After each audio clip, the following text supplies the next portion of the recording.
Meet Ali Banat, a friend of mine, a young Muslim born and raised in Sydney, Australia, who has lived quite a successful life. However, it was only recently that his life took a dramatic turn. This is Ali's story. Where are you at now with your life? What's happened to you?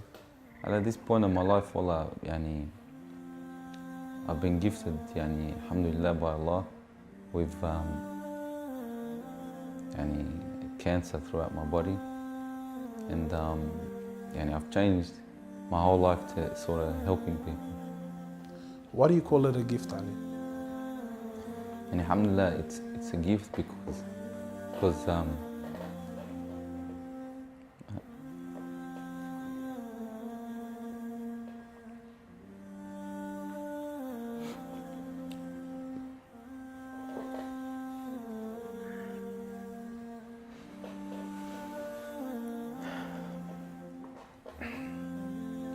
and it's a gift because Allah's given me a chance to change. What has having cancer, what has it opened your eyes to? SubhanAllah, everything in life, even the smallest gift, like breathing fresh air.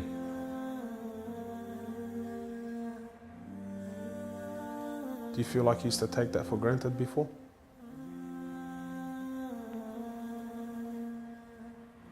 How long have you had cancer for?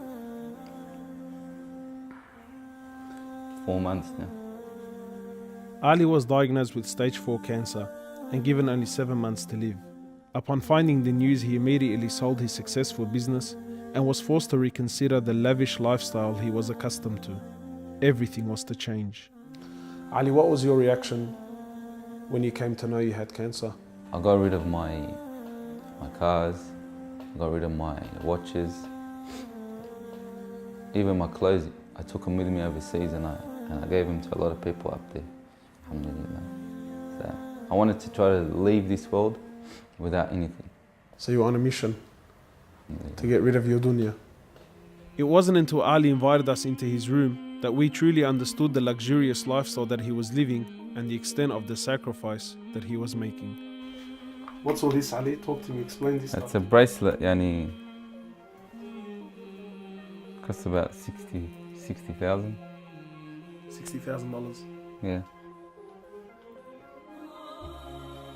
What do you have in these boxes, Ali?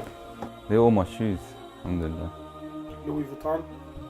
All Louis Vuitton. How much is something like this worth, Ali?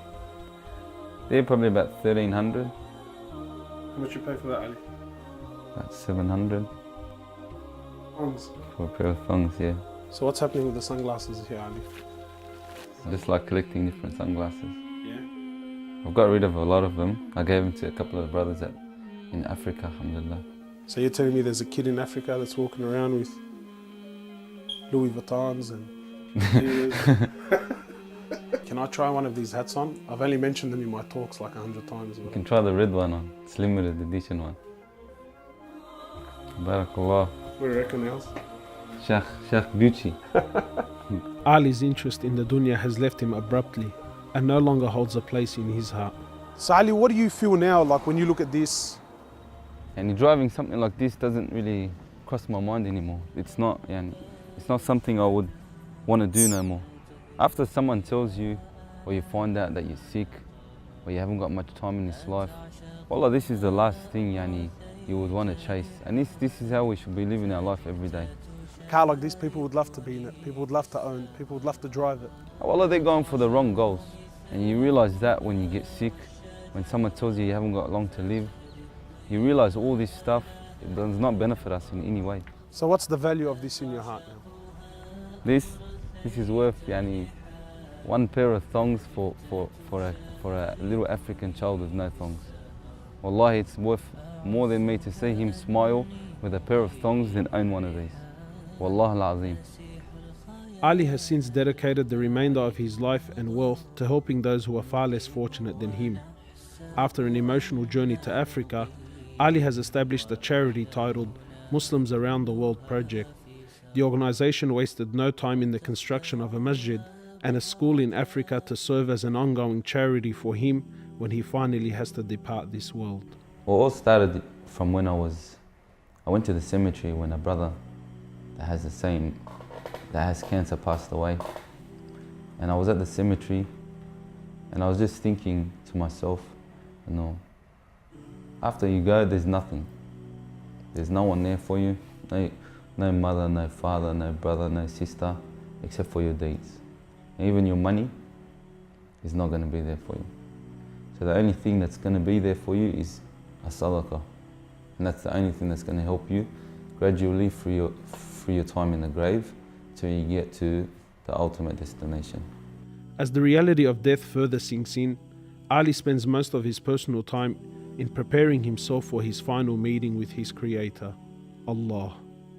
The Prophet of Allah says, sallallahu alaihi wasallam, more or less, he says, he who loves to meet Allah, Allah loves to meet him.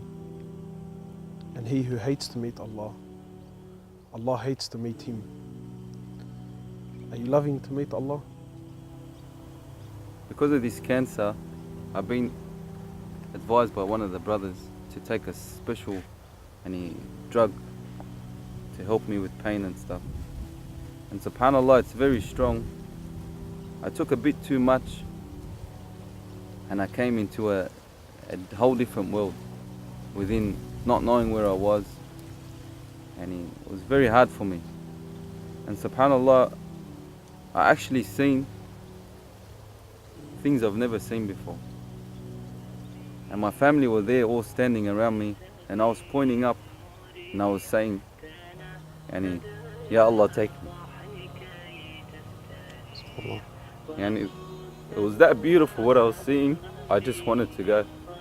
And the next day, subhanAllah, I woke up and I was upset that Allah didn't take me.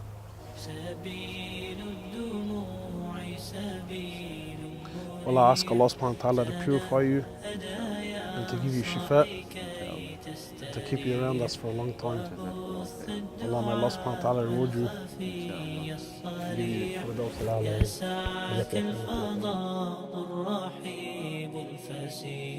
سبيل الدموع سبيل مريح تنهدى يا صاحي كي تستريح